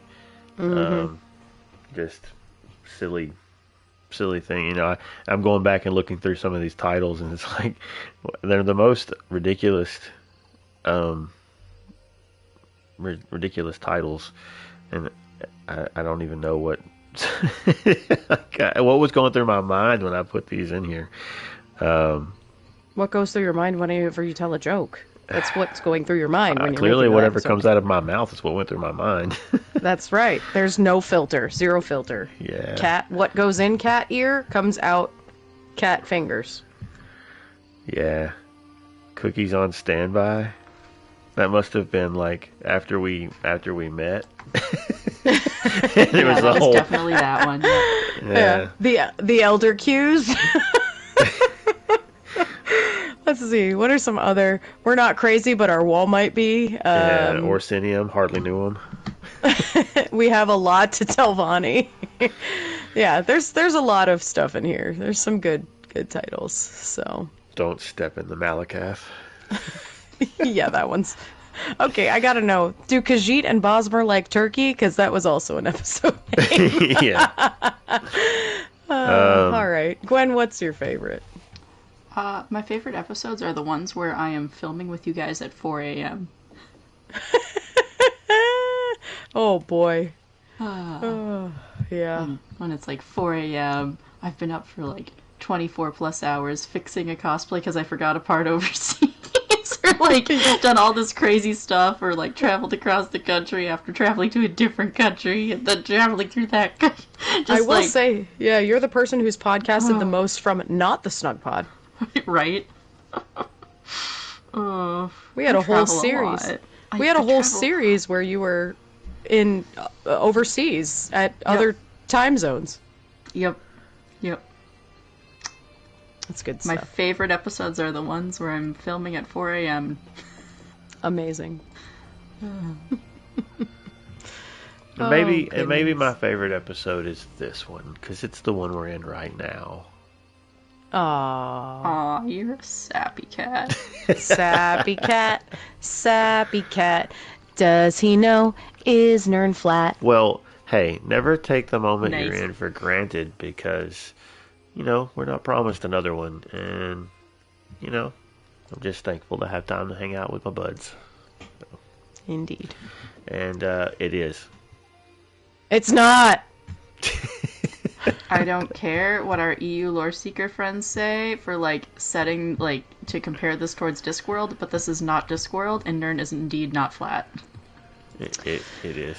I don't know. Unfortunately, I have seen a few things in recent This is not history. Discworld. Looking at Lorne. Nern is not flat. Nern has to do with how we view Nern through this. Anyway, okay. We had Nern flat.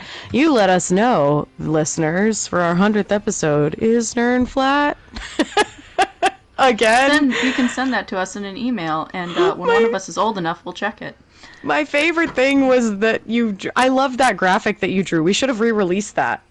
The Is Nern flat graphic still with have it. Sasquatch and Never holding their Nern flat signs and It's laying us around looking somewhere. at them. Didn't and that's I was talking about the ongoing jokes and how we kept that going for a pretty long while too.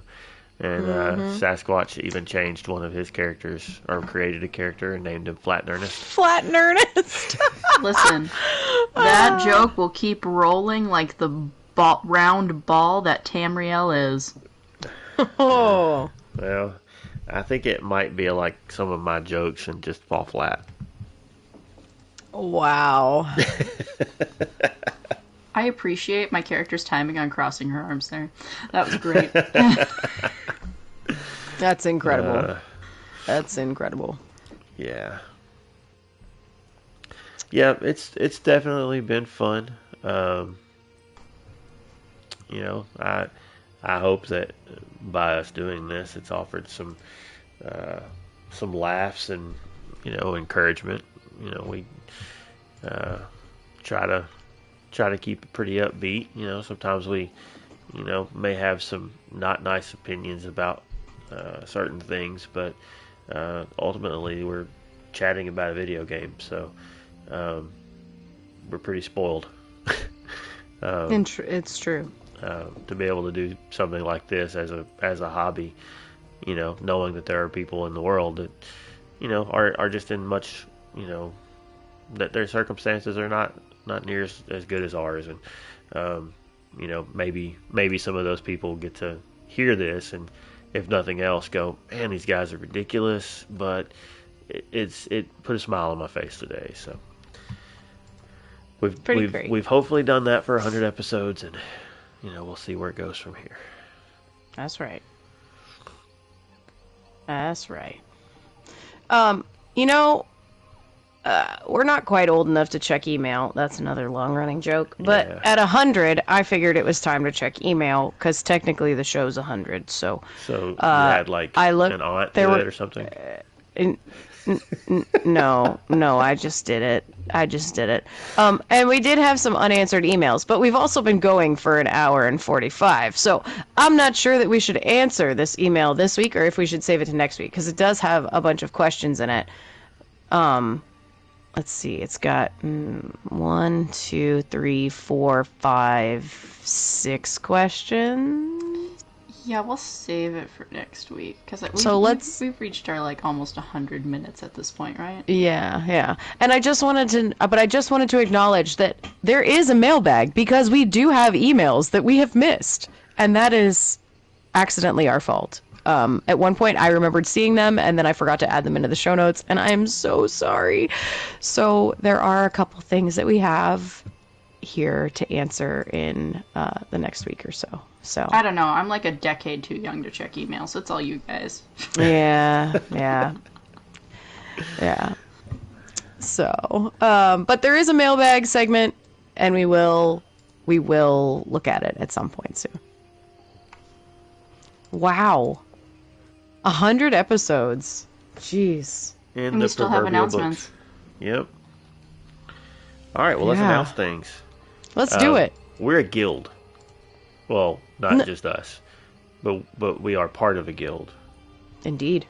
We're part of a multi-platform guild, and it's on PlayStation, obviously, which is what we're on right now. It's on Xbox, and it's also on PC, where the other two traders are sometimes. And you can join the guild if you're interested. If you like what you hear here and hear here. Yes. If you like what you hear here, and you want to come hang out with a bunch of goofballs like us, you can.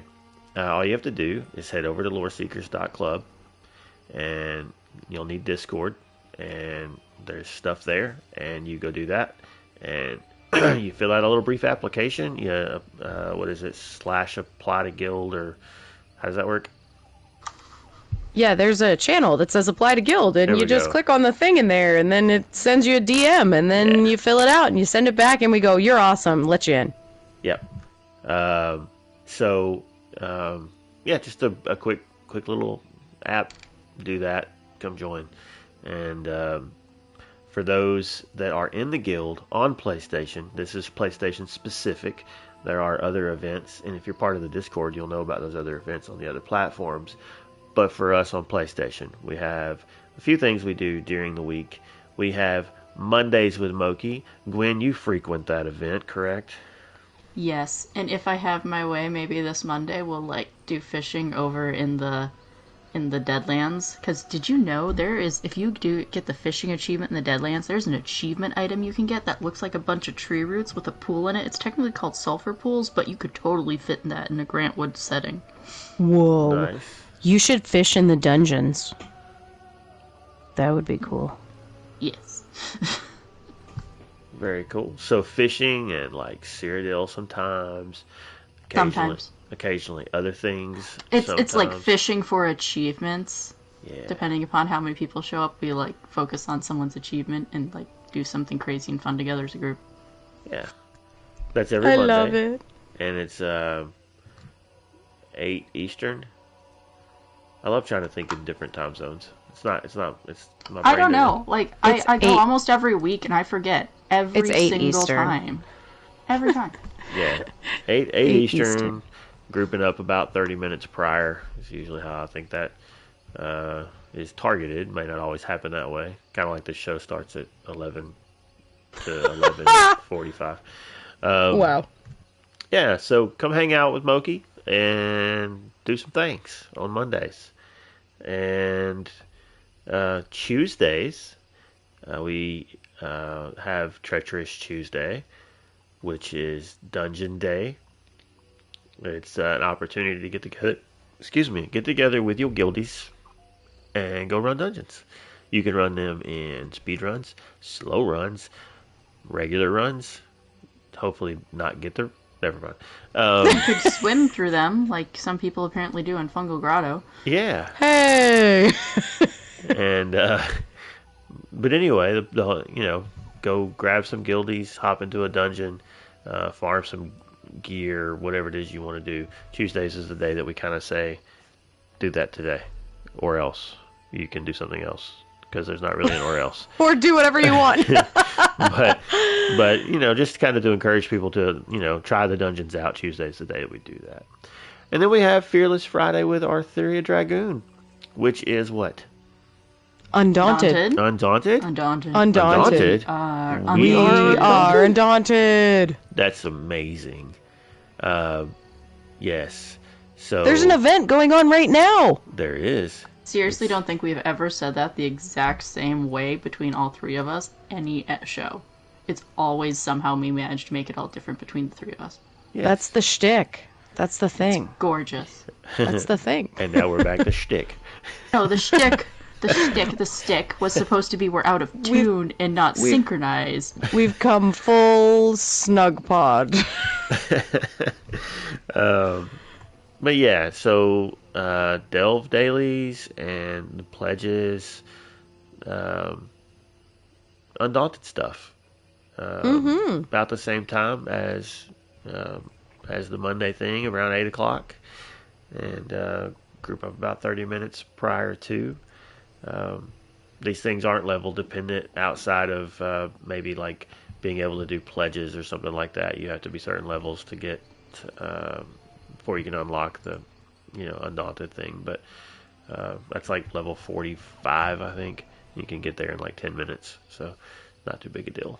That's a slight exaggeration, but only slight. I think it takes like 11.3 minutes. It might take only 3.5 like Fungal Grotto 1. Perhaps. Yeah, so those are the events that we run during the week on PlayStation.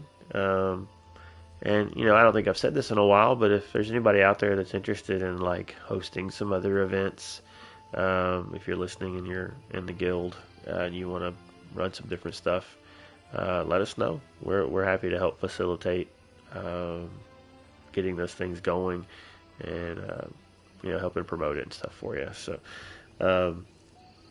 yeah. Well, that does it for announcements. But, we've talked about the mailbag, but I don't know that anybody would know where to find us if we don't tell them. So somebody should probably tell them where to find us.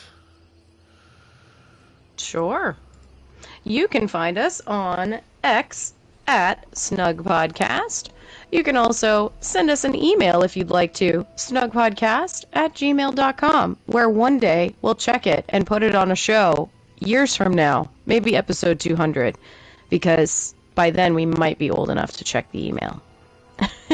If you're with us watching, maybe you're viewing us on twitch.tv/snugpodcast. And if you are, we're happy that you're here. And if you're not, you might be also viewing us on, as the cat calls it, the Ubertubers over at Snug Podcast. So those are some of the places that you could potentially find us. Yeah.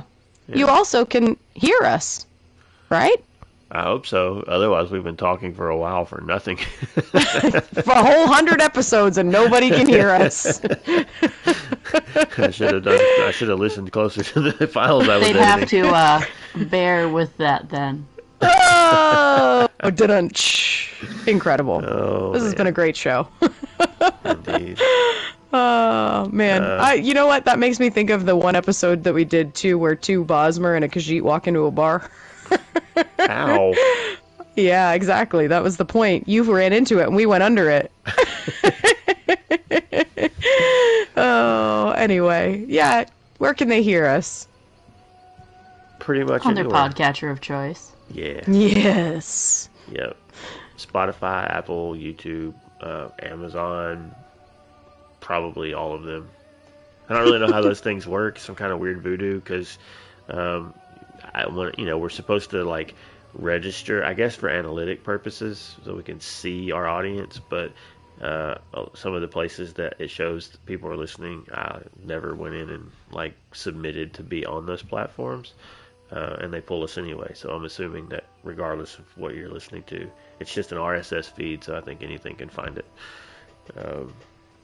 Though, Anyway. if you do want to help spread the roots of the Snugpod, and you are watching on Twitch, there is a lovely little panel that you can click, and it will like send you to Spotify, and you can give us 5 stars and say we're awesome and that we actually exist, or you can say you hate us. Either way, you're putting something there that lets people know that we're not just a pile of commercials. So Just That's keep true. in mind, if you give us like the whole like 1 star, I really wish I could have given them 0 spiel that you see sometimes on those shows. that could have just been an email. Like, you don't need to do that. That could have just been an email. Tell us Right. what's wrong. Yeah. But It's if fine. you Yeah. do that, I just want to remind everybody what Gwen said she was up to at the start of the show with trying to get the whole Oh, Dark that's Brotherhood true. thing going. And, if you give us bad reviews, we know. To the void with this cat. Hey, we're still a 5-star show as of our 100th episode. 5 stars. That's right. Is that 5 out of 5 or 5 out of 100? Well, I hope it's 5 out of 5. Otherwise, we are really bad. That makes a big difference. Yeah. Oh, my. Oh, Well, goodness. This has been fun. If you hung out with us through this for the whole thing, thank you. And if you didn't, we still thank you. Thanks for giving us any of your time, because time is valuable. You can't get it back. And if you gave us any of it, we appreciate it. And yeah, I guess, do you ladies have anything else you want to say before we go? No, this was an awesome show. No, All right. that was it. Well, we will try to be back next week. I think. Yeah, I saw something about a vacation. That's not for a couple weeks, so we Okay. should be all right. Okay. That's first week in October. Okay. All right. So I think we'll be back next week. We should be back next week for 101. We should do a 101. We should find something to do a 101 on for 101. Oh yeah, yeah. That'd be fun, right? That can be our tutorial episode, Ooh, I love it. Let's where do we it. all say our tips for new players or returning players. Let's make it happen. Starting the notes now. Let's go. All right. Well, next week you can have that to maybe look forward to. So until then, take care of yourself. Take care of others. Just be a decent person. Don't be a duty head. Nobody likes duty heads. Don't step into Malakath. That's right. And we will see you next time. Bye. Sleep well, Tamriel.